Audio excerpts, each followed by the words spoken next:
Hello, friends. Welcome back to another episode of I'll Call You Right Back podcast with me, your host.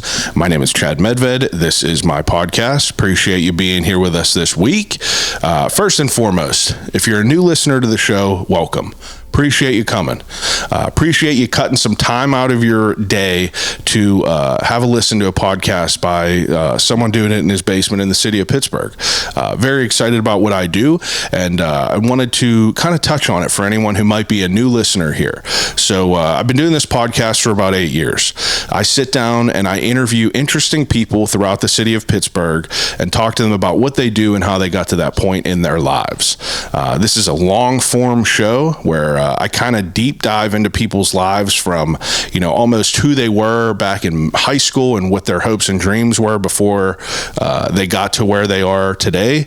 And we kind of just get into the weeds, so to speak, about their lives. Doesn't matter if you're a venue owner, if you're a restaurateur, if you're a chef, entrepreneur, if you're an artist, I sit down with all sorts of different people. Very proud of the podcast and very thankful for all the people that wanted to be a part of it over these last 8 years. And, we got some good stuff in the works. So I've been a little bit absent from the podcast over the last couple months, and there's for good reason. So over the last few months, I've been getting pretty heavy into the videography end of things. I purchased a pretty nice camera setup, and I created a new venture. So if you are a creative, if you're an artist, if you're an entrepreneur, if you're anyone who produces events or has any sort of business that they like to promote on social media, I have a new business venture that I would like you to listen up about. So I started a business called Daltone Productions. Now, Daltone Productions is an umbrella company, basically, that provides any sort of creative with the materials to amp up their social media. So basically what you'll do with me is you hire me to come to any sort of event that you have, and I basically follow you around like an MTV camera crew and document what we need to document. I document the moments that matter to you most, and that is something that I'm pretty excited about doing.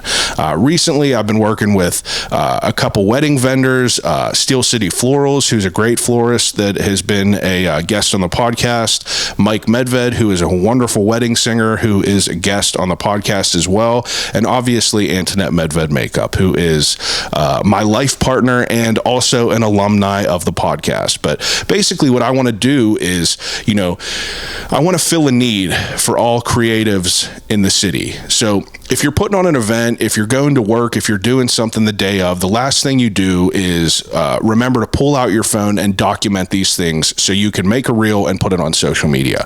I'm guilty of it. Anytime I'm hosting an event or anything like that, I never touch my phone. I never remember to take photos. I never remember to take videos, anything like that. And that opportunity is missed. So I'd like to provide you an opportunity to document your event or any sort of thing that you have going on in a high quality fashion. So again, let's talk, let's work. The new business venture is called Daltone Productions. You could find that on Instagram right now. I have an email, daltoneproductions412@gmail.com.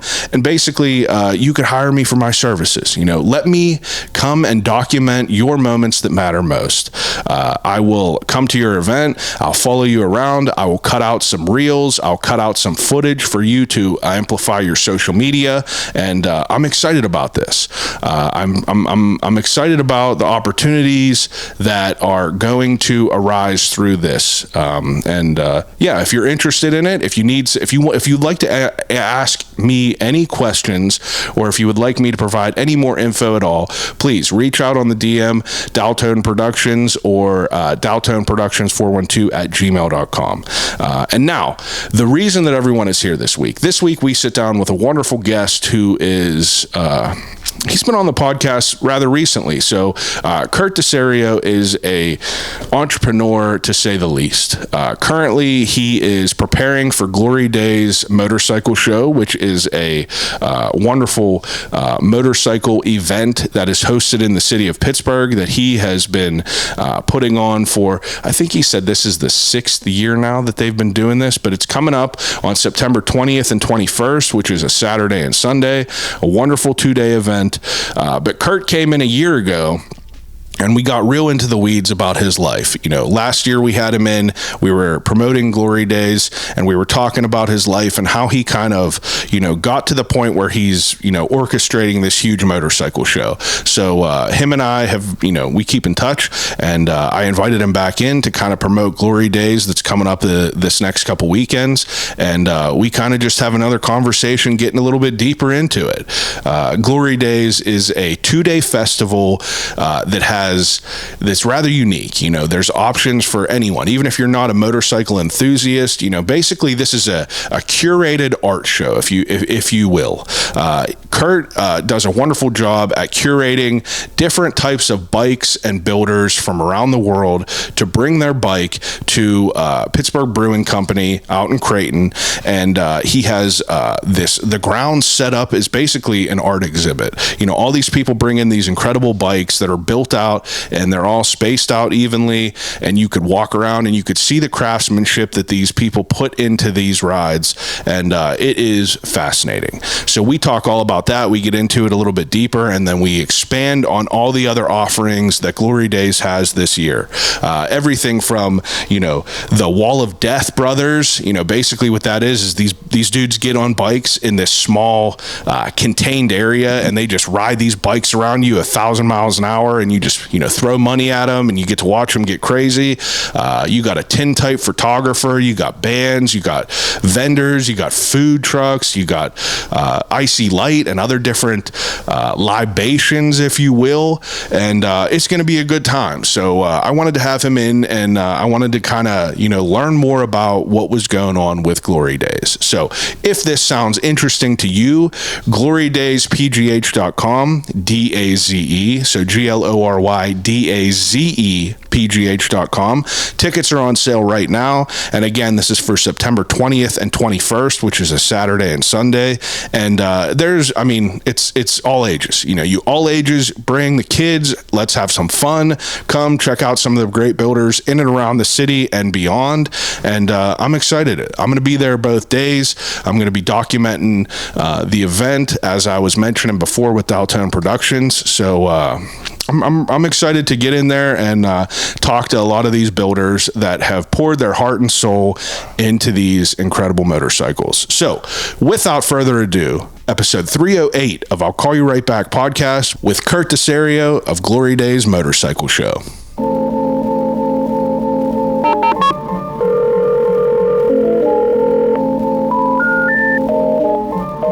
I gotta use the telephone. Hello?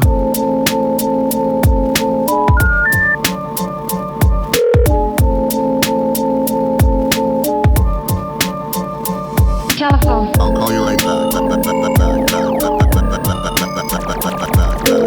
you right back. Telephone. I'll Call You Right Back podcast. Yeah, that looks good. Position all right? Yeah. Oh. All right. Get some headphones on. Have you done any other podcasts since you've been on here? Probably. You're a pretty busy guy. I don't know. When was that? Was that a year ago? Yeah, last July. Yeah. Right? Yeah, I don't know. I couldn't remember if it was a year or two. Yeah, because it was before my daughter was born. Oh, yeah. But it was like, right. Yeah, I think it was last July. Yeah, that was that was all interesting how that all came to be. Yeah. We saw you at the Andrew Callahan show, the Improv. And then, you know, found out that you are the ringleader behind Glory Daze. How many years has this been going on? Since 2019. So if you don't count 2020, this is going to be our 6th year. Yeah. Yeah. And for people that are, just listening now, I did have another episode with Kurt from last year, like we just said, where, we kind of do like a pretty deep dive into your past, which, I don't remember every bit of it. So I'd like to, I'd like to revisit a little bit of it if we can. But, if people want to, get the full thing, go back and listen to that one too. But, so you are from where originally? West Virginia, Wellsburg. Yeah, not too far from here, 45 minutes. Yeah.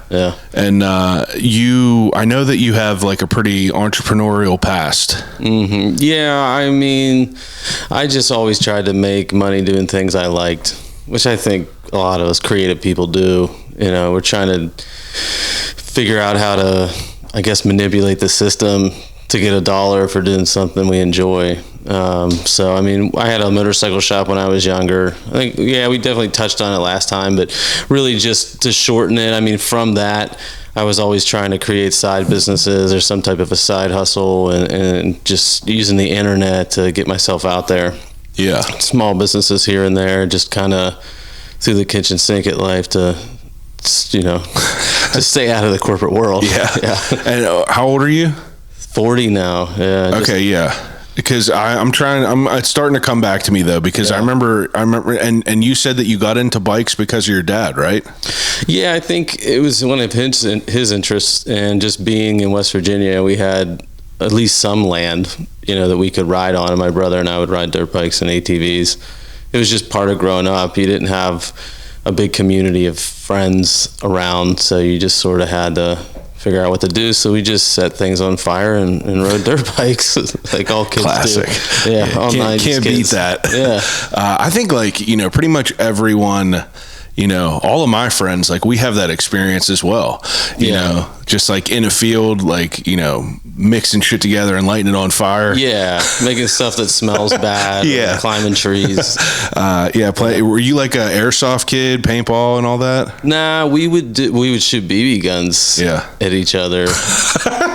And like throw tomatoes. Yeah, it was more primitive. Yeah, it was more primitive. Yeah. Was your brother older or younger? He's a couple years younger. Yeah. Okay, so you started with this shop at a young age. Like, what's a young age? How old were you? 15, 16. And what were you doing? My dad had a welding shop, and because we got into bikes, we needed parts cheaper.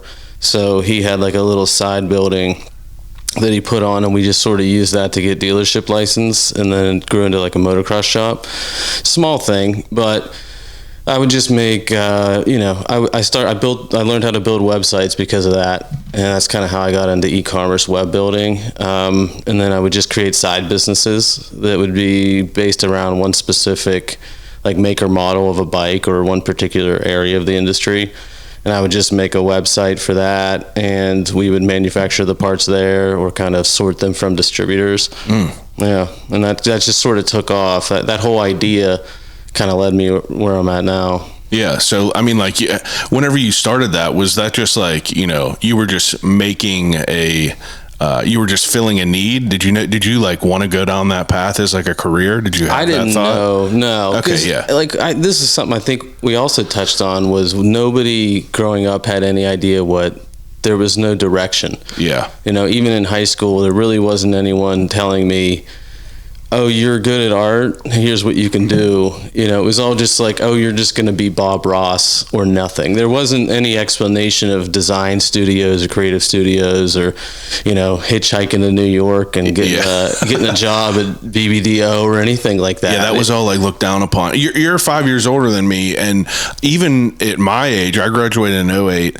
I don't know if I remember having that like, cinematic moment with a guidance counselor where they sit you down and they're like, what are your interests? Like, it was basically like, if you don't go to college and succeed at being, the generic, engineer, doctor, lawyer, you're a failure if you go into the trades or like, you become a trash man. But realistically, like, these are lucrative opportunities. Yeah, they look great now. Yeah, now. Yeah. But it's like, whenever you were younger going through high school, like, do you remember anything like that? No, I just figured I wasn't going to be alive by the time I hit 30.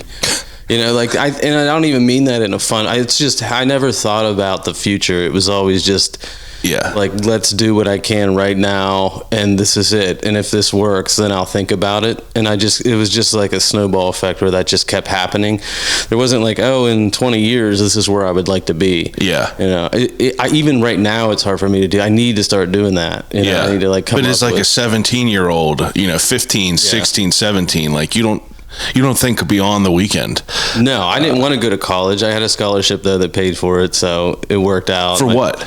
Graphic design. It was just like whatever they called those things, where if you got good grades, they would pay for a local scholarship. Oh, okay. Promise or something. Yeah, I don't know. Whatever it is. But so, like artwork, when did that come into your life? It's been there since I was a kid. I drew since I was before as my memory was starting to come, my consciousness, I was already drawing things. You know? You have beyond like you just like, you know, being like entrepreneurial with that stuff at a young age, and then like, you know, running like this incredible motorcycle show, the artwork that you put out is like pretty heady. Thanks, like I was looking at it again because I knew that you were coming over and we were going to talk, and you know, the artwork is like, you know, that in itself, you know, you could have a whole different life where you don't even like, you know, worry about bikes, and you could just be one of them crazy like wanderlust artists, because like your work is like super incredible, and then like you add in all this other shit. Like when did you realize you were talented at artwork? Well, thanks. I mean, people told me I was when I was a kid, but I have hardcore imposter syndrome. You know, I don't believe people. Yeah. And I'll even like psych myself out today. Like if someone compliments me today, I was just telling my wife this, it's like, I'll like think that I'm in an alternate reality, or there's something actually wrong with me and I can't see it. Yeah. You know, I know that anyone who has this deals with this, but you try everything you can to not accept the compliment, or the reality is that you're actually pretty good at something. Yeah. You know, you'll just fight it. So, I mean, I've had that since I was a kid. I just didn't know what it was, you know. So I knew that I was good at painting. I was good at art. I was good at conceptualizing design, everything like that. And it was always in the background of everything I did. Yeah. And I think that's kind of what helped it out. I think I didn't have to pay somebody to do it. So it saved me a lot of time, and I was good at coding, and I was good at e-commerce and product design. So everything that we did, it was just all me. Where'd you learn all this shit? Like, how did you learn? Because I mean, now every day is like, that might seem like a weird question, but it's like YouTube wasn't like, you know, it wasn't around back whenever you were a kid, you know. Right. But I mean, when I was a kid, I'd see, like, I went through a sneaker phase like a lot of people do when you're a kid. Like during the NBA, the good NBA days in the 90s, you know, I was like designing my own sneakers, just drawing them. Yeah. And I would do that, and I would make my own comics and just fun stuff like that. And even with stuff I do now, I still see that in there. I still see like it's just at a different level now because I'm older, and but it's like different inspiration from the past. Right. And it's basically the same thing. I've just been doing the same thing over and over and over, just at different levels. Yeah. It's interesting because, like, you know, I don't know if you're familiar with Adam Milliron. He does a lot of, like, you know, food photography for, like, big brands, like all the Sheets' work, Delalo's, all that shit. But he, from a young age, like, was, like, super entrepreneurial and, like, on the forefront of, like, building websites. And he was selling, like, high-end champion raised goats. And, like, he had such a wild story, but, like, it was wild to think about it as, like, you know, nowadays, like, we just have the camera, or we just have a computer in our phone. Right. So back then, it's like you have to think how, like, kind of like interesting, you know, you had to be to kind of like jump down that world where it's like you have like your computer, your desktop computer, and like, you know, you don't have like YouTube and like TikTok where you could immediately like find exactly the solution that you're looking for. And back then it's just like you're reading through shit like forums and like trying to learn in that way. Like I remember trying to code like just my MySpace page and thinking like I'm literally Neo from the Matrix. Like you're like all these numbers and shit, but I don't know, it's wild. It's cool to think about. it was fascinating though to think when we were kids to put some code into something and you saw the outcome of it. That was really neat. Yeah. I think it was just a mix of things. I'd love to be able to tell people, here's what you can do, but it just depends on you. Yeah. I mean, I just had the right recipe of not a lot of friends. I mean, I was good. I just spent a lot of time by myself. Yeah. I was fortunate to get a computer. It was, I would say earlier maybe than a lot of people did. Back when you just had to wait 40 minutes for AOL to load. I know. Crazy. But that's what it was. Just I just did what I could do. There really isn't any. There's really no recipe. Like I said, I didn't sit around and think about it. It was just whatever was happening in front of you. Yeah, like if I had this particular bike, I really liked it, I would just ADHD into it, and I would make a business out of it, just selling parts for that bike. Yeah, build a website, do the design. Yeah, you keep moving forward, and whenever you have an obstacle, you figure out how to get over it, and then just add that to your toolbox. Yeah, that's that's the way to do it. So after high school and like things like that, what did you end up doing for your like full time after high school? I was for a career. I still worked in the bike shop the whole time. Yeah, I just had like side companies I would make. They would just be like I had a motorsports vinyl printing company, and I did that for a while. I still did that. I mean, I still print now. I have like a large format vinyl printer. That ended up being a big success. I had a couple other small companies that were a success. And then after college, I got into some of the print publications and stuff like that, like a creative agency with a friend. There's so many things. I know we've talked about it personally. And I'm just trying to remember some of the breadcrumbs of what it was. Yeah, there's just so many different little things that either worked or didn't work. And even if it was a short period of time, I still remember like, I remember doing this project, so now let me apply that to what I'm doing now. Yeah, and now that you say that you were in like the literary stuff, like that's what was like piecing together to the start of like Pittsburgh Moto, because that was like that was before Glory Daze, correct? Yeah, we started Pittsburgh Moto in 2017, my wife and I. It was just a publication to feature local custom motorcycles in Pittsburgh and try to sort of bring the community together, because it seemed a little fragmented. You'd have different groups of people doing things, but there really wasn't like a singular outlet for it.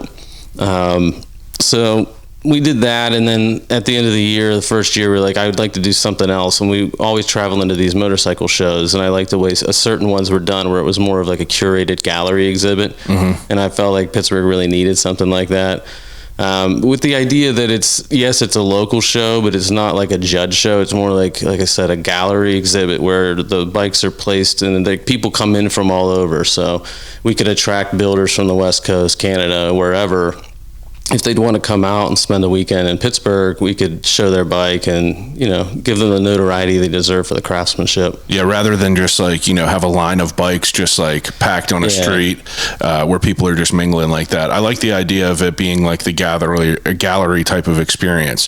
But, in 2017, when you started this, like, what was like the gauge of the culture of like, the motorcycle culture around here? I know that that's probably like a loaded question, and it's probably a hard question to answer, but like as someone who doesn't ride motorcycles, like I know you have like the cliques of the street bike people. I know you have the cliques of like the people that are riding dirt bikes on main roads that are wearing like ski masks and everything. And I know you have like the cliques of like, the more traditional type of like riders, but like what type of like culture was around here then? It's the same as everywhere, really. Like you have the bikers, those are like the brother types that ride the Harleys. That's like the generic biker. And then you have the off-road guys and the street bike guys. They all kind of come together at some point. We decided to stick with the custom side of things, because that's really what I was used to, was in the welding fabrication world, chopping stuff up and making it different. Even when I raced, we would do that. We would kind of, how can we modify this to be, to get more performance or handle better? And I was always kind of pulled to that.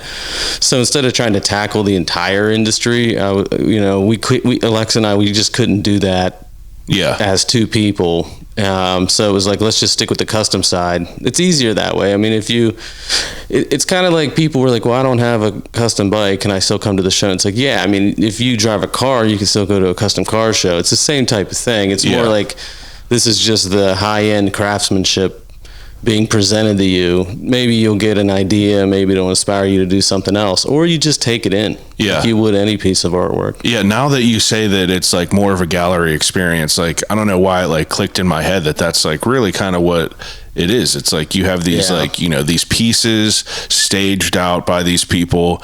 You have like, you know, their name placards on there, and it's like, you know, that's really what those types of bikes are. It's just like, you know, it's not just something that people are buying off the floor and just like going out with it, which there's nothing wrong with. It's just like people are putting like, you know, their spice into what they're riding in. That's pretty cool to think about it that way. Was there other, you know, like, was there a bunch of other types of shows like around here? There's different, like people think of our show as the same as a lot of other ones, and it's a different world. I would consider Glory Daze one of the bigger bike shows in the country as far as what it draws. People come from all over the country, people fly in from other countries to see it. But then you have local shows where it's just maybe a parking lot or type of thing where you can ride in and you register for a class and you win a prize. And there's nothing wrong with that. It's just a different type of show. So it gets confusing for people sometimes. They're like, well, why can't I put my bike in the show? It's because it's a curated thing. And I'm not pulling just from whoever wants to put a bike in. Like, I have to pick and choose because I do have a standard here. I mean, if somebody's flying in or driving up from Texas, I want to make sure that what they're looking at is going to be solid. You know, I can't just have every single bike that if somebody just wants to participate, I have to be kind of picky about it. Yeah, there's only so much room. Right. Yeah, that makes sense. And whenever you started, you know, Glory Daze, you know, what was like the first year like in regards of size, in regards of like how many bikes you had there? Yeah, I mean, we had about 80 some bikes, I think, the first year in the indoor show at Cary Furnaces. It was great. I'm easy to kind of, if something doesn't work, I'm easy to just kind of cut it off right away because there's just no point in putting energy into it. But because it was a big success in 2019, it's now we're rolling. Yeah. It was one of the ones, you don't know what it's going to do. Yeah. All you're doing is hitting up social media and you're making posts and you're trying to do everything you can, but you really don't know who's going to actually show up. Yeah. You know, so it was one of those things where once we had the crowd kind of pour in and, you know, my wife was taking photos and we were seeing the response and hearing feedback from everybody that came. It was like, okay, we actually have something here. And how do we grow on that moving forward? So every year we're just trying to do a little bit more, bring some different bikes in, because we never feature the same bike twice. So we were actually kind of at the mercy of these people. And it's interesting how our show will inspire some young people to go build them. And then a couple years later, they'll have a bike in the show, and that just kind of keeps rolling along like that. Where some people will have a bike every year. Yeah, like just like keep inspiration to like try to get into the show. Mm-hmm. Yeah, that's cool. It's like you want to keep with the each person, you're taking inspiration from each other and trying to, you know, exceed that in what you're doing. Yeah. So whenever you were successful the first year, 2019, and then obviously you guys didn't do it in 2020, I'm assuming. No, that kind of screwed everything up. It's weird being a singular person running the show too, because you have to give off this idea that you're not in order to pull sponsors or just for professionalism. Yeah. But really 2020 kind of messed everything. I lost all my personal art clients, you know, design clients and everything, and all the money we had for the show kind of went away, which then pushed me into like learning how to invest and do all this weird side things to try to get the money back, which it worked out. And I was able to gain like all this new knowledge of finances and how money works really. Yeah. So it's not like I look back and it's like a good thing it happened. Yeah. Like a learning experience, but in that time it probably fucking sucked. Yeah. It sucked for everybody, man. Yeah. It was just hell. And everybody who was a freelance creative, really, they were just trying to do whatever they could, but nobody wanted to spend money at that time. Yeah, it sucks because, like, you know, I knew a bunch of people that just like had their projects ripping in like 2018, 2019, and then, like, you know, they get that train, like, you know, chugging along, rolling pretty quickly, and then COVID happens and it kind of just halts everything, and then they got to get everything started again. And it's so crazy to like think about it, because like a lot of them places aren't even not around anymore, right? Just like didn't survive. So, like, you know, you had that momentum, 2020 happened, and then you skipped over for another year. It's like, does the year back, 2021, did that feel like a success? Yeah, it's hard to say what our best year is, because every year it's just like a big sigh of relief when we're done. Yeah. Every year's been a success. I mean, I can't say that we've ever had a down year. I mean, even in 2023, when there was like a light rain, we still had higher attendance than 22, and we still got a lot of media coverage and notoriety. And then that led us into switching to Pittsburgh Brewing Company for the venue. And now it's just at a whole different level from there. It's every year seems to do better than the last. You know, that's where I start to get scared, because now I have this standard where, yeah, you're setting this bar higher and higher. Yeah. So at some point there has to be kind of, you know, a level. Like, it has to level out at some point, but it's hard because you're always pushing to how do I better this every single year. Yeah. Are you and your wife doing this yourself still? Like, you don't have a lot of other people like helping you with this? On the organization, everything prior to the show, it's pretty much just me. I'll bounce things off of Alexa. Yeah. I need to have somebody there to say, hey, what do you think of this? And just kind of talk about it and tear it apart if need be. And then I have a buddy, Bobby, who's doing the car show side of things. So he's a little more involved than I would say the normal person who works the show during the day. I mean, we have a good team of people, of family and friends, that handle the merch or handle like the vendor placement, because I just can't do everything now. It's hard to be in all those different spots during the day, during setup. Yeah, like it got to be insane. Yeah. Like, just managing this gives me anxiety to the point where I just want to like shut it all down.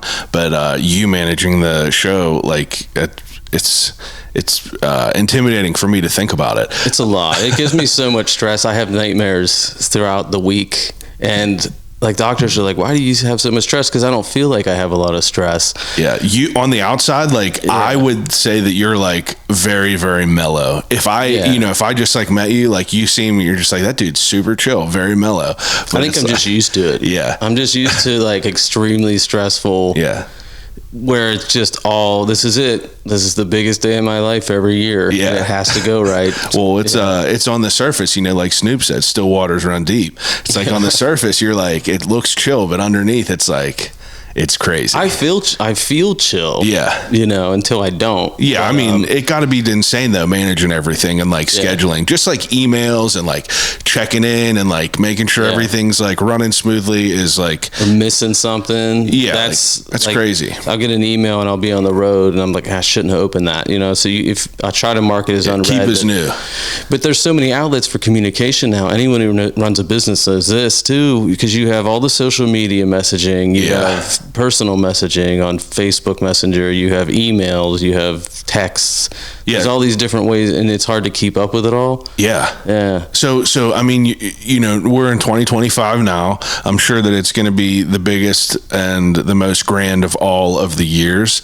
And I hope. Well, I know that like when we sat down whenever we had that meeting a month or two ago, you were telling me all this like other stuff you have, like, you know, coming in, and I know that you have like what was it called, like the Wall of Death or some shit, or you know, like when do those dudes come into play? Like, when did you get those in there? Like, so hold on, let's rewind a little bit. From the first year, you know, you had a bunch of people's bikes on display as basically art pieces. Like, what extracurricular activities did you have that first year compared to what it is now? Food vendors and vendors. Okay, yeah. Nothing like super crazy though, right? No, at the Carry Furnaces, we didn't have as much. There was a lot of room, but we needed it for parking. Yeah, and everyone knows that the parking there is not the best. It's tough, but it has a grittiness to it that we really like, that sort of set the tone for our show. It's a dope place. Very grassroots show, and I think people dig that. I think we had the bikes, we had the vendors, and that was kind of it. It was really hard we'd have music playing in the background just on speakers that I brought in, but there wasn't like a lot of room to do too much more. I mean, the main part of the show was the bikes, the vendors and the bikes. Yeah. And I mean, and now, like, what other stuff do you have there that's going to be going on during Glory Days? Yeah, the Ives Brothers Wall of Death, which if anyone's heard of it or hasn't heard of it, rather, it's a circular wall. It's like a carnival thing where they get on motorcycles and they go around in circles, and it sounds simple, but it's a lot of fun. Yeah, I saw a video of these dudes like sitting on the seat grabbing $1, and you're like, whoa, brother. Yeah, if you hand them money, they'll throw you a t-shirt, and they seem to never miss. Where are these dudes at? Where are they from? From Georgia. Southern boys. Yeah, some brothers and friends. And like, how old? Probably my age, probably 30, late 30s. Just ripping on this wall of death, and they just travel around and do this. Yeah, all the time. That's all. It's wild. Yeah, I can't wait to see it. Yeah. So you said they're the Ives Brothers. Yeah. Ives Brothers Wall of Death. What else you got going on there? Well, we have a stage now with music throughout both days, Saturday and Sunday. Because of the venue size now, we're able to bring in a lot more vendors, a lot more food vendors. We have multiple indoor sections. We have a long 300-foot walkway right through Pittsburgh Brewing, right where you get to see how everything's bottled up. Oh, that's sick. It's called the Racers Row, so it's just going to be specific race bikes that are showcased in that section. We have this brew house now, which we're sort of twisting into like the art area. So we'll have people doing live painting, like pinstriping and painting in there. We have our Trippy 10 Helmet Art Show, where we select 10 artists from around the country to paint a helmet every year from our partner Torque Helmets. This year we added a tattoo lounge, so upstairs, there's an upstairs now, so you can go upstairs and pick a tattoo artist and get a tattoo. There's tin type photography. Yeah, hell yeah. There's we're bringing in a filmmaker from the West Coast, so we're doing like a film screening on Friday, and then his stuff will be playing, Mark Kirkland, his stuff will be playing throughout the day on Saturday and Sunday. And then outside we have other things. We have fire breathers, stilt walkers. My goodness. Car show. Yeah. A lot of stuff. Face painting. You got a bar that's set high for this year. Yeah. Next year is going to be crazy. You're going to have to bring in like elephants and shit. And like, man, I'm already planning it. Yeah, I know. So that's what's even like crazier to think about is like elephants. It's like you just have a full elephant there. You wait. Well, you see, what makes me say that is like we went to what fair did we go to? We went to the Washington Fair, and there's just like camels there, and I'm like, you got to be able to like find someone with like an elephant or something wild out here. You could be like Mike Tyson and just be rolling around with a white tiger, just walk around the whole day with that. But it's like you have this show that's going on, and you plan it, you execute it, and then like the next day, the other shit starts. I mean, it really already started for the following year.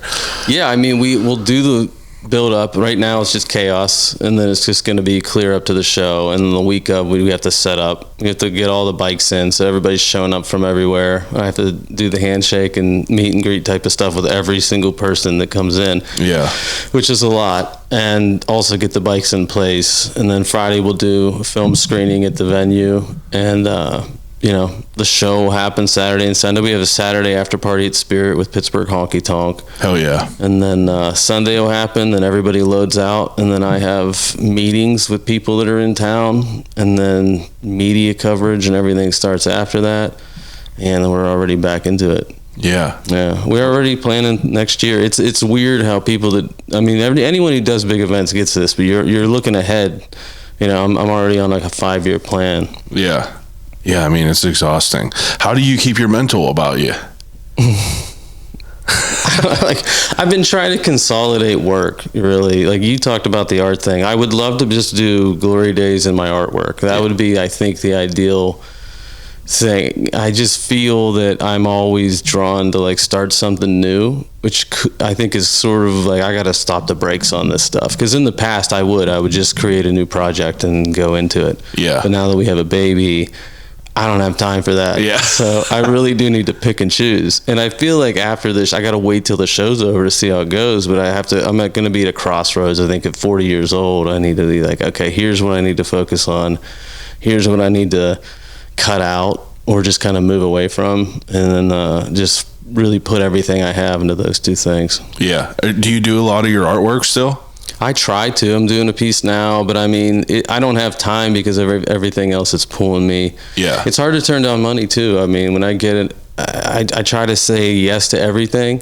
And I think I just kind of carry that over with our daughter being born last year. It was like I took every job I could, had the best year ever. But at the same time, I had a heart condition. I had to have heart surgery from stress and just not sleeping and everything else. So I have to really... Is it directly from stress and not sleeping, they think? It's a bunch of stuff. Yeah, but that probably isn't a big help. It's a cocktail of bad decisions and hereditary stuff. You feel better now? Yeah, I feel better. I mean, they were...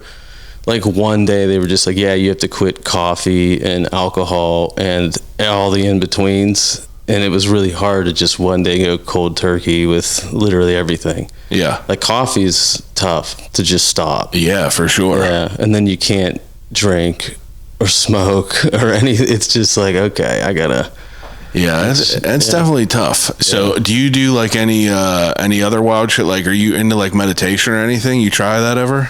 Yeah, I mean, obviously the psychedelics help. That's my way to force meditation for 6 hours. You're just sort of stuck in. Force it? Yeah, because my mind's always moving and going. And even when I'm tripping, I'll notice my mind. I'll see what my mind's doing. And it's still not stopping. Yeah. I'm like, oh, now this is what's going on whenever I'm, Yeah, you're a big proponent for psychedelics, and it's that's interesting to hear that you say that like that's like a way for you to kind of reevaluate it because like it's a reset. Yeah, it's like now you see people in like Denver and stuff like that where shit's starting to be legalized, and you're like you start to see these like trials and these like numbers where you're like, yeah, it has a lot of benefits. Like people that are literally like heroin addicts for years, take one dose of whatever crazy psychedelic it is, and they just don't even. They just don't do heroin anymore. They just don't even have withdrawals. Yeah, it's an anti-addiction drug, if you want to call it a drug. That's interesting. People call it a medicine. I mean, it is what it is. In reality, it's a substance that forces us to go inward, and there's really no way to describe it with words. Yeah, which you'll learn when you're tripping. You're like, I just can't take any of these messages back and put them in the words because it's just so. We have 26 letters that we scramble around and try to make sense of it. How are you gonna? Yeah, that's why it sounds so goofy. And then you look at religion and you look at all this stuff and all the stories. Like, oh, they were just trying to say this in their own way through metaphors and stories. That's funny. You say we got 26 letters to scramble. Yeah, man, it's the English language. Yeah. When does like psychedelics start in your life? I think during the pandemic time. I mean, I'd always done them, but I didn't know what I was doing. It would just be mixed with alcohol or something like that. Just like in like a party environment. Right. I didn't turn things down. Yeah. I liked, and then eventually it was like, okay, I need something. I'm starting to see like where I can get use out of this to help deal with everything else that's happening. Yeah. And in the pandemic, you were at, like, that's where, like, you know, the medicinal end of it all, the intention kind of came in. That's when I started to pay attention to it more. I mean, it was always there. I was doing psychedelic artwork and different things for a long time. Yeah. I just think at one point I was like, okay, maybe I need to start. It's not fun. Let's step away from the fun aspect of it and actually get serious about it, you know, because that's something I think a lot of people they'll take it and they'll go to a concert or something, where to me it's more, you know, that's still fun and I'm all for it. I'm for the legalization straight up of it. Yeah. But I understand we're never going to get anywhere unless there's like medical use like passed. There has to be some type of legislation that allows people with PTSD or addictions to use it before we get anywhere. Yeah, that's a good way to put it. Yeah, whenever people are like, you know, taking in that party environment, going to shows and stuff like that, when you're taking a tab of acid and going to see Bass Nectar at Stage AE back in like 2010, before all the allegations came out, that isn't really serving you in any positive way, except for it might be. It was a life-changing experience. Yeah, it was. There's probably something. I mean, because it kept me in it. You know, even doing stuff like that in Bonnaroo here and there, where you would just whatever they had, you know. But those experiences kind of, whether you got the message or not, it kept me interested in it. Yeah, that's a good way to look at it. So, you know, nowadays, whenever you're, you know, trying to manage, you know, this bike show, a relationship, a new child, you know, like, are you like apprehensive? I know we just talked about, you said you have to be more selective with like projects, but like, you know, are you someone that's like apprehensive to like, you know, start something, how do I want to phrase it? Like you said, you're working on an art piece, you know, does it discourage you that, you know, that you're not going to have a lot of time from like starting things and even just like trying to like get that out? Does that make sense? Yeah, it does. It bothers me, but I'm also a perfectionist. So I want to see it through from the start. I need to see the path that I have to take to get there. Yeah. So I'll hone that down before even getting started. And even in my artwork, every line has to be right. You know, I need to step back from that too and let it fly a little bit, just because I need to get it finished. And one of the biggest ironies of this is just building a motorcycle. I mean, I have a chopper I've been trying to build for years, and I can't do it because, ironically, I'm trying to do this chopper motorcycle show. Yeah. And I just can't finish my own bike. Yeah, that's ironic. Yeah, it's tough.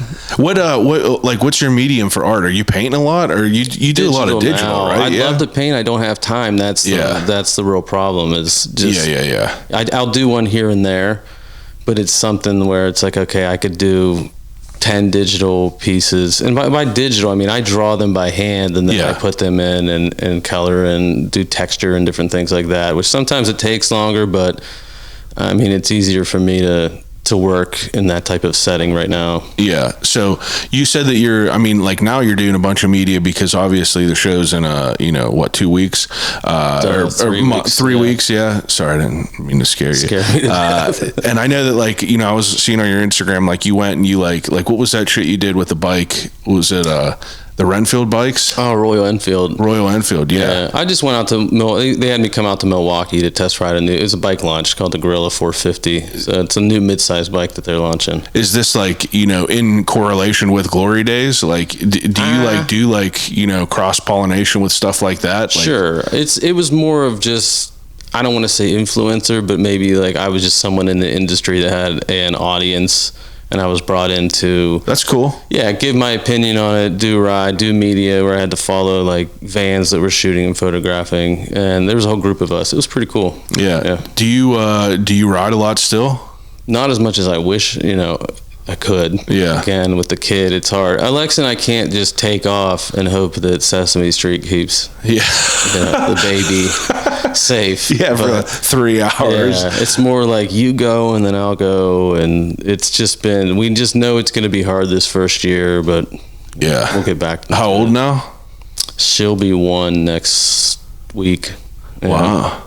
Yeah, I mean, you're in the thick of it. Yeah. So, I mean, like you said, you were talking about building a chopper. Is that, are you someone that's you're in there welding, grinding, doing all that shit? Do you do all that? I mean, I used to do more of it, but now I don't have a lot of time. So it's been I don't know how to describe it, but it is something that I have to be okay, I have other people that can help me with this. Yeah. And I have to get over the pride of doing everything myself. Yeah. That's really what I'm asking is because I want to do everything myself, but it's you're around these the experts in their crafts. Yeah. So it's is that me hearing that you have been working on it for as long as it is? That's why I asked, are you the one, you just want to do all the shit yourself? I'd like to, I just can't. Yeah.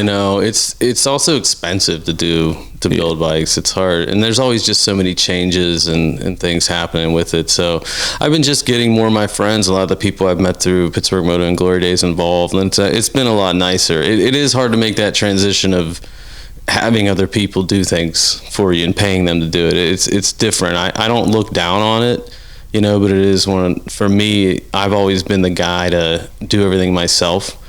And even with the show, that's something where I need to kind of step back and just delegate more. And it's never going to go to another level, and if I don't have other people involved. Yeah. You know. All right, is there a lot of like, is there a lot of like people in Pittsburgh that do like bike fabrications?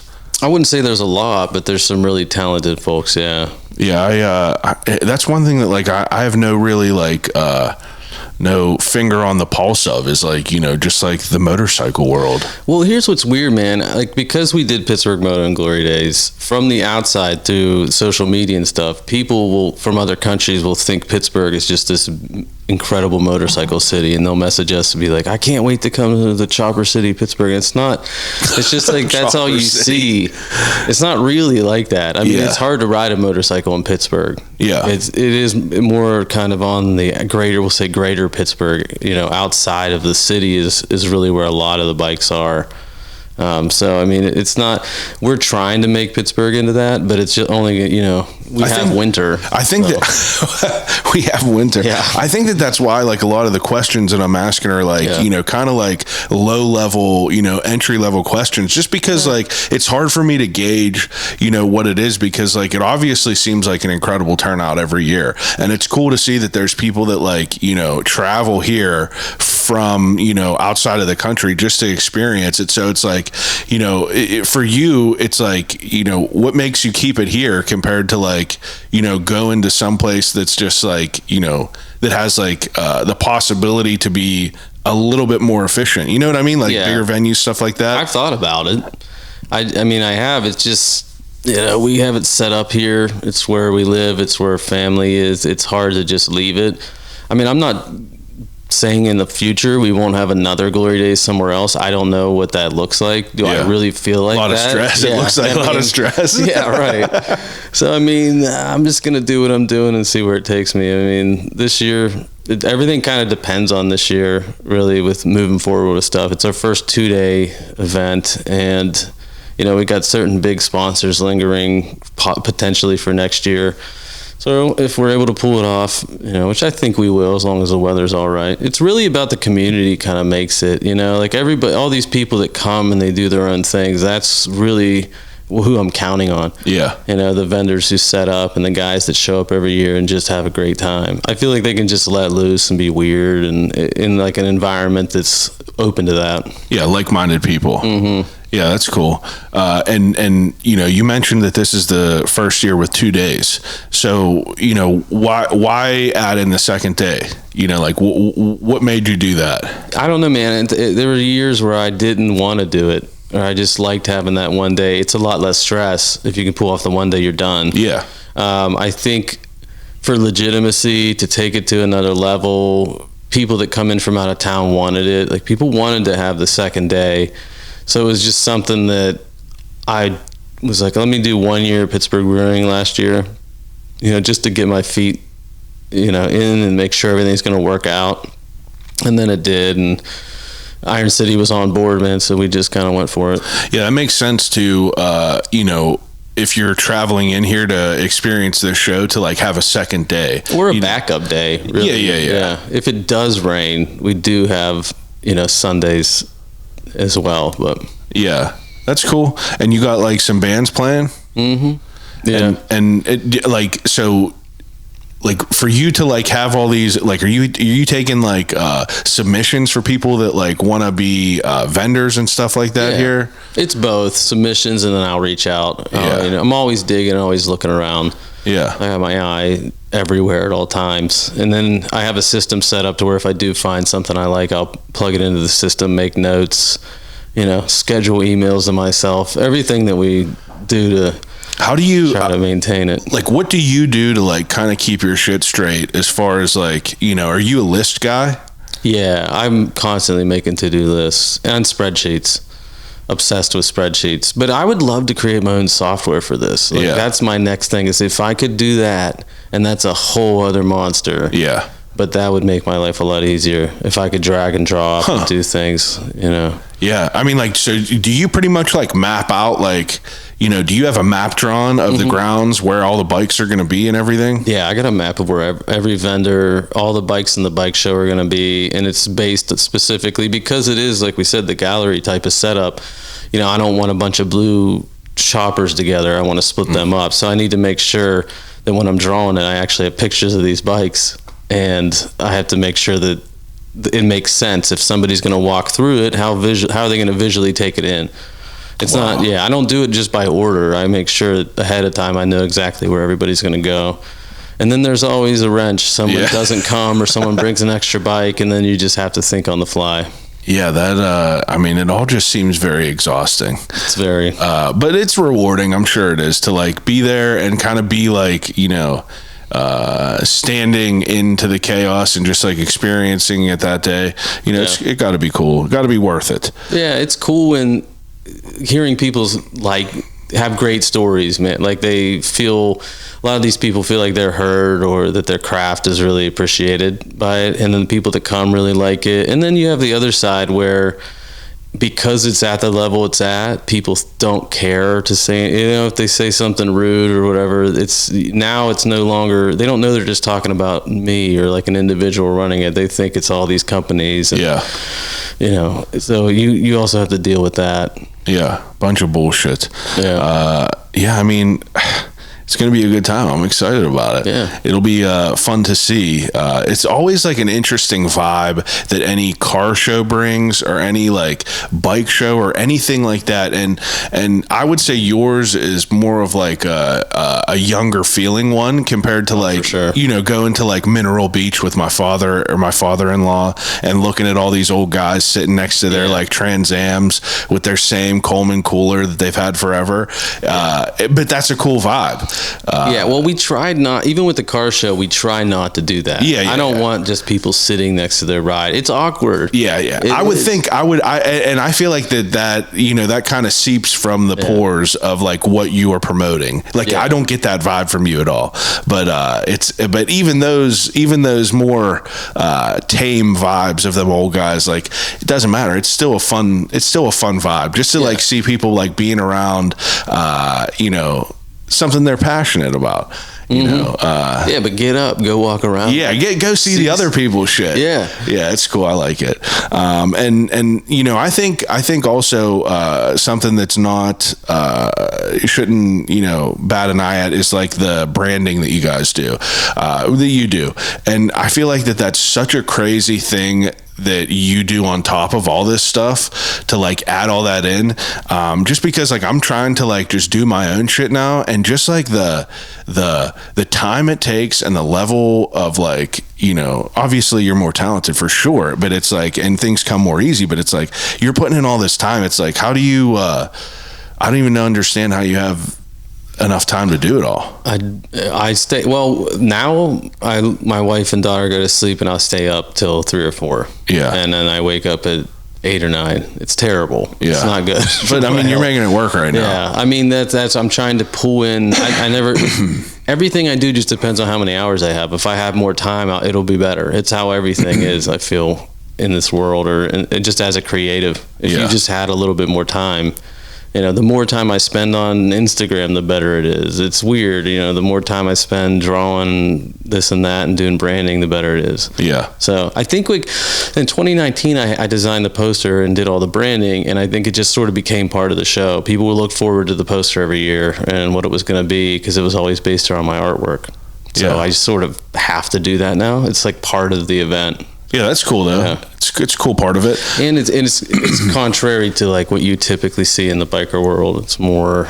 Yeah, it's very not like skulls and flames. Right. Yeah. Which is appealing to me. Like I'm a very much like a pink, purpley, orange. Yeah. Like I vibe with that. So when does the setup start? The week of the show. So you're going to have people like coming in the week of, just like putting everything together there. It'll be me and then the crew at Pittsburgh Brewing doing a lot of it. Yeah. And then Thursday and Friday gets real wild. Friday's when all the bikes load in. That's the rough day. Yeah. Yeah, that'll be crazy. I plan on being there for that to take some footage. That'll be I'm excited to see all that chaos going. It's always nice being someone who's not directly involved and just gets to watch it all and just see me sweating. Yeah, see the chaos. How you doing, dude? Yep. What? Holding that smile. Yeah, holding the smile. It's like shaking hands, running around. It's like your night of your wedding. It's like going around saying hello to everyone. And then you got to remember everybody because you're going to see them throughout the weekend. That's the hard part too. Yeah, that's a good point. Yeah. Well, that's cool. You think there's anything that you wanted to touch on about the show, or throw it out there? Anything about that? Anything that I'm forgetting? I mean, it's September 20th and 21st at Pittsburgh Brewing. Just come on out. Get your tickets ahead of time if you plan on coming. That always helps. You don't have to wait in line. Yeah. Yeah. So, and Friday, what time does it start Friday? Friday's just load-in day, but Saturday. The tap house will be open on Friday for anyone who does have a wristband ahead of time, and we're doing like a movie screening. You can just kind of hang out in the venue for a little bit with everybody. And that's people that are involved with the show. And then Saturday, what time do the events kick off? Noon to 7 Saturday and 10 to 3 Sunday. Noon to 7, 10 to 3. And people could find tickets where? At glorydazepgh.com. It's DAZE. glorydazepgh.com. Hell yeah. And where can people follow your Instagram and see your artwork and all that good stuff? KurtDiserio.com. There it is. Simple as that. Okay, so the ending segment that I do with everyone is an ending segment called Desert Island Questions.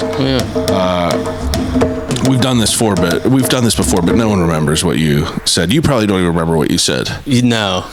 Okay, so Desert Island Questions. Whenever I give each guest 3 categories to take with them on a desert island and use until they starve to death and die. First category is movies. So if you got 3 movies to take with you over and over and over again to watch, what would they be? 3 movies. Okay, I don't remember it being 3 movies. The movies is the hardest one for me. Are you TV movie people now? I've always been, but it's hard I can't pick anything. Yeah. Like if I have to pick one thing, but it's too much now to scroll through. It's like we spend more time scrolling, trying to find shit to watch rather than just like picking something and watching. We'll do like Everything Everywhere All at Once. I love that movie. Yeah. And we'll go back. We'll do like 2001 Space Odyssey just to get a Kubrick in there. Yeah. And then maybe like a nature documentary, something like that. Because look, I'm stranded on an island, right? Yeah. So I need something to remind me of why this is beautiful. Yeah. Instead of just okay, that's good. Third or second category. Do you read? Yeah, I do. If you had to pick like a book or 2 that you like really loved that you could read over again, what would they be? Again, if I'm on an island, because I'm going to think about it that way. That's a good point. It's either I do like a meditative book, like The Power of Now, or I do a visual book. So I could do kind of an art book that has writing in it, maybe like Alex Great's Net of Being, because he has his artwork and he writes about it. Okay. So that could be nice to actually have something visual to look at other than just the sun. Okay. Just the sun, just staring into the sun all day, turning into leather. Okay. Third category is CDs. Yeah. First of all, what was your first CD you ever bought? Oh man, I don't know. You gotta know. I remember it was I didn't buy it. I think my parents bought me the You and Me Go Fishing in the Dark. Oh yeah, Nitty Gritty Dirt Band. Yeah, that was it. I was really young. Yeah, really young. I love that. Yeah, mine was the first one I bought was Limp Bizkit, Nookie. I remember that specifically. It's Circuit City. Yeah, real cool. Yeah. I've been asking people their first CDs just because it's pretty interesting to hear what people's first CDs are. I don't know CD. That was a tape. Well, that's fine. Yeah, I mean, you're a little bit old school than I am. But okay, so what about some other CDs? I mean, look, if I was going to take an album, albums.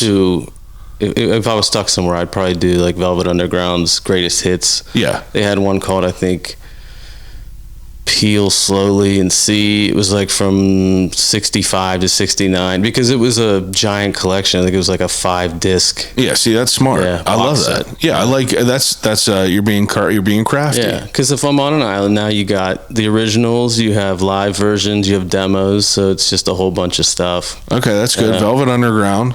What about a couple other?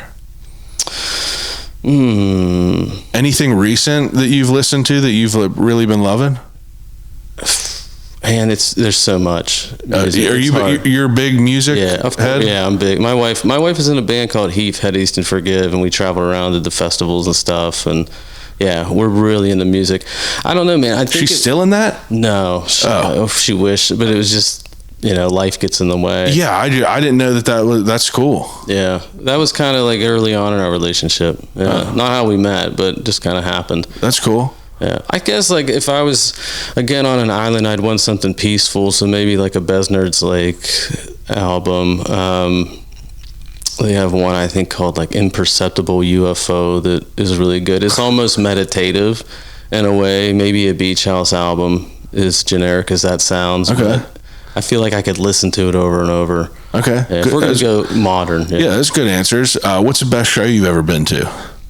Music show? Yeah. Oh man. I've been to so many festivals, it's hard to say, because I've seen Elton John, I've seen Tom Petty, but then there's some other small ones I really loved because they were more intimate. Elton John would be dope. Yeah, Elton John was pretty cool. I'm not like a massive fan, but I'm there, so I'm going to see it. Yeah, for sure. Yeah.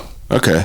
Yeah, I would assume like a good festival would hold up on there. You've seen so many different people. Yeah. I think that of all the music that I've seen, like, probably the most overwhelmed and just kind of like out of body experience was at Midtown Music Festival in Atlanta. We saw Third Eye Blind, and just being in this like, it had to be a field of like 10,000 people. And we were like probably like a quarter of the way back from the stage, just like directly in the middle.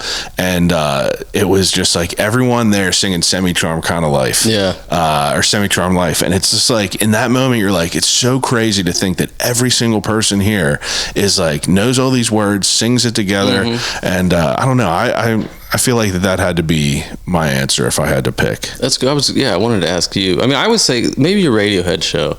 There were a couple, because you mentioned like there were a couple Radiohead shows, even the Smile that we've seen that really kind of sent me out there. Yeah, that makes. Yeah. I mean, that's good answers. Okay, third to last question is the death row meal. Death row, you get about to get put to death. You get an appetizer, a main course, and a dessert. What is it? Appetizer? Oh man, something from the sea is an appetizer. Okay. Maybe some oysters or calamari. Next one's main course. Main course. Well, if I'm going out, man, it's gonna be a big juicy burger. I feel like these might have been the same answers. That's all right. Last time. Yeah. Usually, probably like a really nice artisanal burger. I am a burger guy. Yeah. I love a burger. It would be a 50-50 decision between like a delicious, like you said, an artisanal burger. Yeah. Or some sort of artisanal buffalo chicken. Those are usually my go-tos with everything. That could be your appetizer. Touche. But then I wouldn't be able to bring the Poussey's Garden Tom Yum soup, which have to be that, or the Fit Fisk Danish trout caviar. All right, making me hungry. Unreal. You've been there? No. Yeah, whenever the dust settles, we should all go. Yeah, because that place is it's the shit. My wife and I are always up for food. I know, us too. Like we're that's what's nice about it. Once you find people that are like into food, just go and just like order a bunch of shit and just try everything together. We live real close to High Hold. We love going to High Hold. Man. Oh yeah, I've never been there. There it is. Yeah, that's the one that is like a castle, right? Yeah. Oh, okay. Yeah, I always fancy, but really good. I always see people post about it. That's on the list. We'll make it there one of these days. Okay. Second to last question. You get ready. Or what's a dessert? Oh, I think I said this last time, but my mom's berry pie. Yeah. It has to be my mom's. Okay. Yeah. Good answers. Second to last question. You're getting ready to go on a road trip. Actually, let me switch it up. It's Glory Daze. It's like Sunday, it's like 3:00. You get one snack of your choice to like fuel up. What is it? to fuel up. Yeah, like what's like your snack of choice? Like if you were just starving to death and you got to pick a snack, what is it? Oh man, I don't know. It had, because I try to be healthy now. Well, if the health was out the health was out the window. Yeah. Stromboli. Stromboli. Maybe like a really juicy. Yeah, you know who had the best is the Get Goes in the city, specifically the one down by 88 intersection on 51. There was a Kogo's there, and their pepperoni rolls were like top tier, and it was like 2 for $5, and these things were like the size of a softball, and they would give you a little cup full of marinara. It's like those were a hidden gem. It would wreck me now though. Like if I had that, I'd be done for days. Like my stomach is definitely not being as good as it was before. It's like certain foods just like fuck me up now. I probably can't eat cheese or bread because I feel that bad, but I'll still do it. Like after a pizza, you're like, my stomach shouldn't feel like this. But we're getting old, dude. Okay, last question. If you could have a conversation with anyone alive or dead, who would it be and why? And if it's not a family member? Let's not do family, because it's... I want to do Ram Dass. Oh, yeah? I mean, I feel like that's fitting, I feel. Or someone of that spiritual nature. I'd like, because like a McKenna, like a Terrence McKenna. He's kind of like an assumed, for the psychedelic people. It's like, yeah, dude, Terrence McKenna, but I'm sure that you know about a bunch of the other ones. I mean, look, McKenna would be great. He'd be interesting. Even go backwards and just, some of the OGs from back in the day. Yeah, you remember, like I said, you remember, but like, can you imagine the people that like first started eating mushrooms off of like cow shit? You're like, wonder what this would be like. And they just ate it, and like you start tripping. You're like, what the fuck? I saw a meme that said like, imagine how crazy the first person who heard a parrot talk was. And you start thinking about that, and you're like, pretty crazy. For sure. All right, those are all good answers. I think that's it, dude. You think there's anything I missed? I don't know. I don't think so. All right, touch on the dates one more time. Touch on the Instagram and the website one more time, and we'll get you out of here. Glory Daze, September 20th and 21st at Pittsburgh Brewing Company in Creighton. The website is glorydaze, DAZEPGH.com. There we go. Everyone else that's listening, appreciate you. As usual, each and every week, we're back with another great guest doing great things for the city. Thank you for listening. We'll call you right back.